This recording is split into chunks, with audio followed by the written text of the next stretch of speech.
If this sounds like you, stay with me for a moment. Before I begin, can I ask you something simple? How old are you? And where are you listening from today?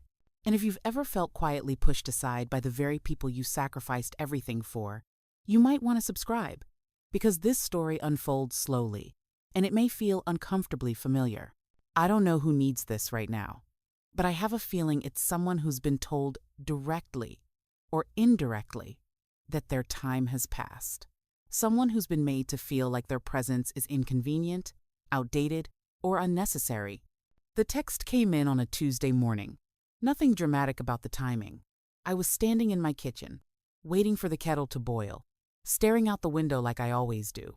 When my phone buzzed, I assumed it was a reminder or a spam call. I almost ignored it. Instead, I glanced down and saw my son's name. The message was short, casual, almost careless. "Stay home, old lady. We've got this handled." I read it twice, just to be sure. Then a third time. Not because I didn't understand the words, but because my brain refused to connect them to the child I'd raised. Old lady. Not mom. Not even my name. Just old lady. I stood there for a long time after that, the kettle screaming behind me until the water burned away and the sound stopped on its own. I didn't cry. I didn't feel angry right away. What I felt was something colder, something hollow, because that text didn't come out of nowhere. It was the final sentence in a conversation that had been going on for years, just without words. My son and his wife had moved into my house 5 years earlier. Temporarily, they said. They were saving for something of their own. It made sense at the time. I had space. They had plans. I said yes before they even finished asking. That's what mothers like me do. We say yes before we understand the cost. At first, it was fine. Crowded, but fine. I adjusted my routines, ate later, spoke softer, learned where I wasn't supposed to sit. Every adjustment came with a reason, and every reason sounded reasonable. Over time, though, I noticed how my role shifted. I wasn't the homeowner anymore. I was the background. The opinions were outdated, whose habits were inconvenient, whose presence required explanation. They stopped asking before making changes. Furniture moved, walls repainted, my things packed into boxes. Just for now. I told myself it was temporary, that this was just what support looked like. But support, I learned, starts to look a lot like surrender when it's one-sided. The event they were handling that day was a family gathering, something they were hosting, something they told me I didn't need to worry about. "Too much stress for you," my daughter-in-law had said the night before. "We'll take care of everything." I hadn't argued. I rarely did anymore. So when that text came through, it wasn't just dismissive. It was definitive. It told me exactly where I stood. Stay home, as if I were a child, as if this weren't my house, as if my absence were expected. I sat down at the kitchen table and stared at my phone. I thought about all the small moments that had led to this one. The jokes about my age, the way conversation stopped when I entered a room, the looks exchanged when I asked a question. I thought about how quiet I'd become. Then I stood up and went to my bedroom. The deed was in the back of my dresser drawer, inside an old folder I kept important papers in. I hadn't looked at it in years. I didn't need to. It was just there. A fact of my life that had never been questioned. Until now. I held it in my hands and felt something steady me. Not rage, not revenge, just certainty. I didn't reply to the text. I got dressed instead. Not to make a point, not to prove anything. I dressed the way I always had when something mattered to me, simply, carefully, with intention. I put the deed into my purse, zipped it closed, and sat for a moment on the edge of my bed. My hands weren't shaking. That surprised me. As I drove to the gathering, I thought about all the times I'd stayed home to keep the peace, all the invitations I'd declined because I didn't want to be a burden, all the ways I'd learned to disappear quietly. This time, I wasn't disappearing. When I arrived, the driveway was full. Cars lined the street. Laughter spilled out of the open windows. My house, my home, felt unfamiliar, before I even walked inside. I took a deep breath, opened the car door, and stepped out. They didn't see me at first. And for a moment, I just stood there, watching my life happen without me. When I walked through the front door, the first thing I noticed was the noise. Voices overlapping, glasses clinking, someone laughing a little too loudly. The kind of sound that tells you people are performing happiness, not just living it. For a few seconds, no one noticed me, and that hurt more than if they had stared. I stood just inside the doorway, my purse hanging from my shoulder, feeling like a guest in a place that still smelled faintly like my old coffee and the lemon cleaner I'd used for years. The furniture was arranged differently now. Sofas angled toward each other like they were having private conversations without me. Pictures on the walls that weren't mine. Smiling faces I barely recognized. Then my daughter-in-law saw me. Her smile froze in a way that was almost impressive. She recovered quickly, though. She always did. She leaned toward my son and whispered something sharp enough that I could feel it from across the room. He turned around slowly. The look on his face wasn't anger. It wasn't even annoyance. It was panic. The kind that shows up when someone realizes a lie they've been living might finally be questioned. "Mom," he said too loudly, "what are you doing here?" There it was. Not hello. Not, "Are you okay?" Just, "What are you doing here?" I smiled, because that's what I'd trained myself to do. I said, "I live here." A few people nearby went quiet, not all of them, just enough to make the air feel thinner. My daughter-in-law stepped in quickly. She put a hand on his arm, the way she always did when she wanted control of the conversation. "We didn't think you'd want to deal with all this," she said, glancing around at the guests.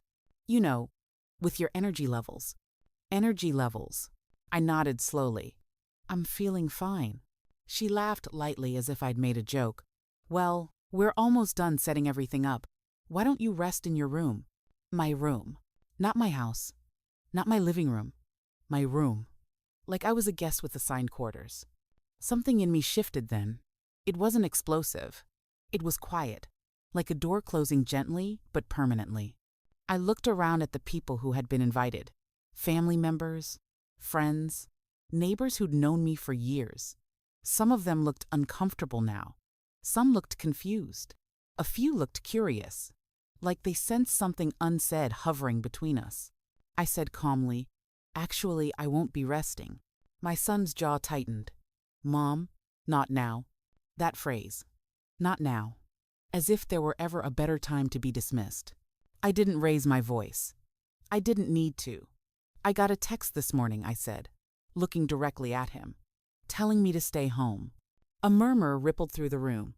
Not loud, just enough. He flushed. "That wasn't." "You called me old lady," I continued. My voice stayed steady, even as his eyes darted around. "I just wanted to be clear. Was that meant to be funny or honest?" Silence settled like dust. My daughter-in-law stepped forward again, her smile tighter now. "This is really inappropriate," she said. "You're embarrassing him." Embarrassing. That word landed heavier than anything else. I thought about all the times I'd stayed quiet to avoid exactly this moment. All the swallowing I'd done so other people wouldn't feel uncomfortable. And suddenly, I realized something painful and freeing at the same time. My comfort had never mattered to them. I reached into my purse then. Slowly. Deliberately. Not to shock anyone, but because I wanted them to see there was nothing sneaky about what I was doing. When I pulled out the folder, a few people leaned forward without realizing it. "I wasn't planning to make a scene," I said. "But since we're all here, I think it's time to stop pretending." My son stared at the folder like it might bite him. "What is that?" I met his eyes. The deed. The word seemed to echo, even though I hadn't said it loudly. I watched realization spread across his face, piece by piece. Confusion first, then disbelief, then something darker. "You can't be serious," he said. "I am," I replied. "This house is still legally mine. It always has been."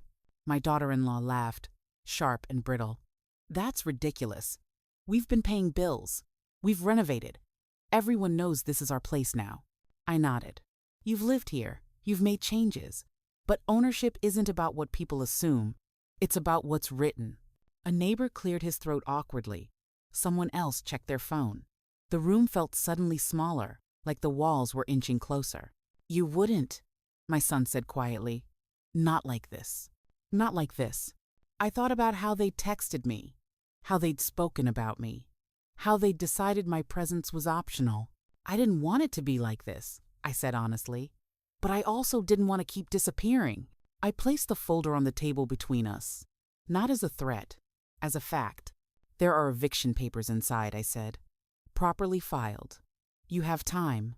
I'm not heartless, but I'm done being erased in my own life." My daughter-in-law's face hardened. "You're doing this to punish us." I shook my head. "No, I'm doing this to survive." No one clapped. No one shouted. This wasn't dramatic in the way people imagine confrontations. It was worse. It was quiet, heavy, real. And as I stood there, watching the story they'd told everyone begin to crack, I realized the betrayal hadn't been one big moment. It had been years of small ones. People didn't leave all at once. There was no dramatic rush for the door. Instead, it happened in slow, uncomfortable waves. One couple whispered an excuse about an early morning. Someone else suddenly remembered a forgotten obligation. Plates were set down half-eaten, drinks abandoned. Conversations dissolved mid-sentence. The house emptied the same way my role in it had. Quietly, without ceremony. My son didn't say a word while this was happening. He stood near the kitchen counter, arms crossed, staring at a spot on the floor like if he avoided my eyes long enough, this would all rewind. My daughter-in-law moved around stiffly, collecting coats, forcing smiles, thanking people for coming. She never looked at me again. When the last guest finally walked out and the front door clicked shut, the silence that followed was louder than anything before it. It felt like the air had been sucked out of the room. I sat down at the table, not because I was tired, but because my legs suddenly didn't trust me. Everything I'd been holding together inside myself began to loosen all at once. My hands trembled. My chest felt tight, like I'd forgotten how to breathe properly. For a moment, no one spoke. Then my son exploded. "What the hell was that?" he shouted, slamming his hand against the counter. "Do you have any idea what you just did?" I flinched. Not from fear, but from the sound of his voice. I hadn't heard him yell like that since he was a teenager. "I told you not now," he continued. "You humiliated us. In front of everyone." I looked up at him slowly. "You told me to stay home." "That was a joke," he snapped. "You're taking everything too personally." "Too personally." I laughed once, softly, and surprised myself. "You told me I was embarrassing," I said. "You told me I didn't belong here." How exactly was I supposed to take that? My daughter-in-law finally turned toward me. Her face was pale now, the confidence gone. "You've ruined our lives," she said flatly. "Do you know how this makes us look?" There it was. Not how this feels, not why are you hurt, just how it looks. Something inside me cracked then. Not loudly, not in a way anyone else could see, but a deep fracture that had been spreading for years finally gave way. "I raised you," I said to my son, my voice breaking despite my effort to keep it steady. "I put my life on hold for you. I opened my home when you needed it. And somewhere along the way, you decided I was an inconvenience." He rubbed his face with both hands. "That's not fair." "Isn't it?" I asked. "When was the last time you asked how I was? Really asked? Not just assumed I'd be fine because I always was." He didn't answer. That's when denial set in. For all of us. He started listing everything they'd done for me. Bills they'd paid, groceries they'd bought, appointments they'd driven me to. As if care were a transaction, and kindness came with ownership. My daughter-in-law nodded along, adding details, reframing the story in real time. In their version, I wasn't neglected. I was ungrateful. I wasn't dismissed. I was sensitive. I wasn't erased. I was just older. Listening to them was like watching my own life rewritten by people who'd only lived the convenient parts of it. I felt myself shrinking, the old instinct kicking in, the urge to apologize, to soften, to fix. And for a terrifying moment, I almost did. I almost said I was sorry for the timing, sorry for the guests, sorry for making things awkward, sorry for not staying quiet. That's how deep the conditioning ran. Instead, I stood up. "I'm going to my sister's tonight," I said. "You'll receive official notice tomorrow. Everything is handled through proper channels now." "You can't just leave," my son said, panic creeping back into his voice. "This is your house." "Yes," I replied. "And for the first time in a long time, I'm choosing myself inside it." And Dettel. I packed a bag while they argued behind me. Their voices blurred together, rising and falling. Neither of them actually speaking to me anymore. They were fighting the consequences, not the cause. When I closed the bedroom door, the room looked unfamiliar, like I'd already moved out.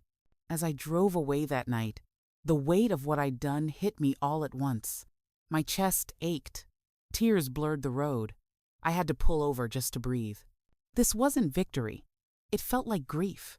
I cried for the son I thought I had, for the relationship I believed would always be safe, for the version of myself who thought love meant endurance.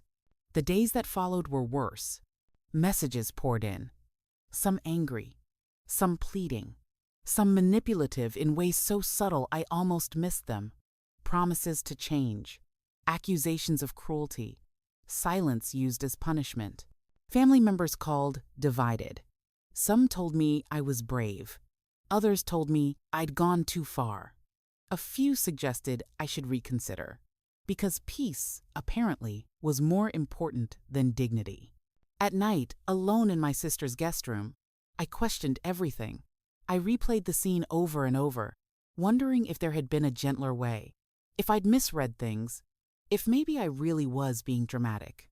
That's the cruelest consequence of emotional neglect, that it teaches you to doubt your own reality. But every time I thought about that text, something settled back into place. "Stay home, old lady." And I knew I hadn't imagined the dismissal. I just finally refused to accept it. The legal process didn't move quickly, and, in a strange way, that made it harder. If everything had exploded and ended at once, maybe I could have recovered faster. But this was slow, methodical, quiet. Every letter, every notice, every required step felt like reopening a wound that hadn't had time to close. My sister tried to be supportive in the ways she knew how. She made meals. She asked if I needed anything. She avoided asking questions that might push me into tears. But even in her kindness, I felt exposed, like I'd failed some invisible test of motherhood. At night, I lay awake replaying memories I hadn't thought about in years. My son learning to ride a bike, his first heartbreak, the nights I stayed up waiting for him to come home safely. I wondered how someone you protect so fiercely can grow into someone who sees you as disposable. There were moments I almost called it off. One afternoon, my phone buzzed with a message from him that simply said, "Can we talk?"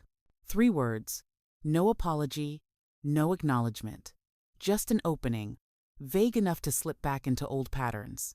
I stared at the screen for a long time. My chest tightened the way it always did when I sensed conflict. I knew exactly how that conversation would go if I agreed. He'd sound tired, maybe regretful.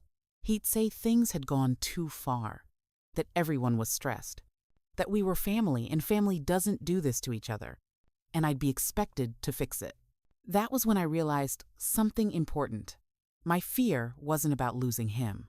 It was about losing the role I'd been trained to play, the one who absorbs discomfort, so others don't have to. I didn't respond right away. When we finally did meet, it was at a quiet cafe near my sister's house. Neutral ground, public, but not crowded. He arrived late, which used to irritate me, but now just felt symbolic. He looked older than I remembered. Not physically, emotionally, like life had started pushing back, and he didn't know how to carry the weight without handing it off to someone else. We talked for a long time. Or rather, he talked about stress, money, feeling judged, feeling like he was failing as a husband. He never once asked how I'd been. When there was a pause, I said, "I need you to hear something without interrupting me." He nodded. though his shoulders tensed. "I didn't do this to hurt you," I said. "I did this because I was hurting. And no one noticed until I stopped making it easy." He looked away. "You could have just told us." "I did," I replied. "In 100 small ways. You just didn't listen because silence worked better for you." That was the first time he didn't argue. The eviction moved forward. Not because I was angry, but because boundaries don't mean anything if you abandon them the first time they're tested. That was the hardest lesson, learning that holding the line would cost me comfort before it brought me peace. There were days I felt cruel, days I felt powerful, days I felt unbearably lonely. My daughter-in-law never reached out, not once, and that told me more than any argument ever could. When the move-out date finally came, I didn't go back to the house. I couldn't. My sister offered to go with me, but I declined. I wasn't ready to see the rooms stripped of their noise. I wasn't ready to grieve that version of home. Instead, I walked alone through a park nearby. I sat on a bench and watched people pass, strangers carrying groceries, holding hands, arguing softly, living ordinary lives. And for the first time in a long while, I felt something close to calm. I wasn't fixing anyone. I wasn't proving anything. I was just existing. Recovery didn't come like a sunrise. It came like a slow thaw. Some days were easier. Some days hurt for no clear reason. But I noticed small changes. I slept better. I laughed without guilt. I stopped checking my phone every few minutes, waiting for someone to need me. I started asking myself questions I'd never allowed before. What do I want my days to feel like? Who do I feel safe being quiet around? What does respect look like when it's not demanded, but given? Those questions didn't have immediate answers, but they felt honest.